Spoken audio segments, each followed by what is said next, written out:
আমরা আশাবাদী অন্তর্বর্তীকালীন সরকার আমাদের এই কর্মসূচি যাতে জনদুর্ভোগে পরিণত না হয় সেজন্য তারা আমাদেরকে সহযোগিতা করবেন এবং আমাদের দাবি সমূহ অতি সত্বর মেনে নেবেন। আমাদের দুইটি দাবির প্রথমটি হচ্ছে বিপ্লবী হাদি ভাইয়ের উপর যারা গুলি করেছে, যারা এই সন্ত্রাসী কর্মকাণ্ডের সাথে জড়িত ছিল তাদেরকে অনতিবিলম্বে গ্রেপ্তার করতে হবে। আমাদের দ্বিতীয় দাবিটি হচ্ছে এই অন্তর্বর্তীকালীন সরকারের স্বরাষ্ট্র উপদেষ্টা যিনি ইতিমধ্যে এই দেশকে স্থিতিশীল করতে, দেশের নিরাপত্তা নিশ্চিত করতে ব্যর্থ হয়েছেন, তাকে অনতিবিলম্বে পদত্যাগ করতে হবে।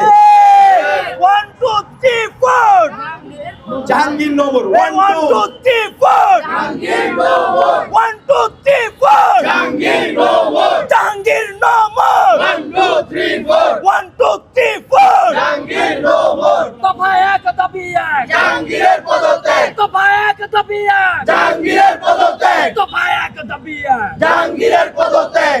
আমরা দেশবাসীকে, ছাত্র জনতাকে আহ্বান করছি আমাদের ব্লকেট কর্মসূচিতে এসে যোগদান করুন এবং বাংলাদেশের নিরাপত্তা নিশ্চিতে আপনার সদয় ভূমিকা পালন করুন। ধন্যবাদ।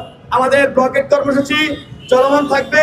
আমাদের যারা শিক্ষার্থী বন্ধুরা উপস্থিত হয়েছেন তারা রাস্তাগুলো ব্লকেট করেন, সুশৃঙ্খলভাবে শান্তিপূর্ণভাবে আমরা আমাদের গণতান্ত্রিক আন্দোলন চালিয়ে যাব। ধন্যবাদ।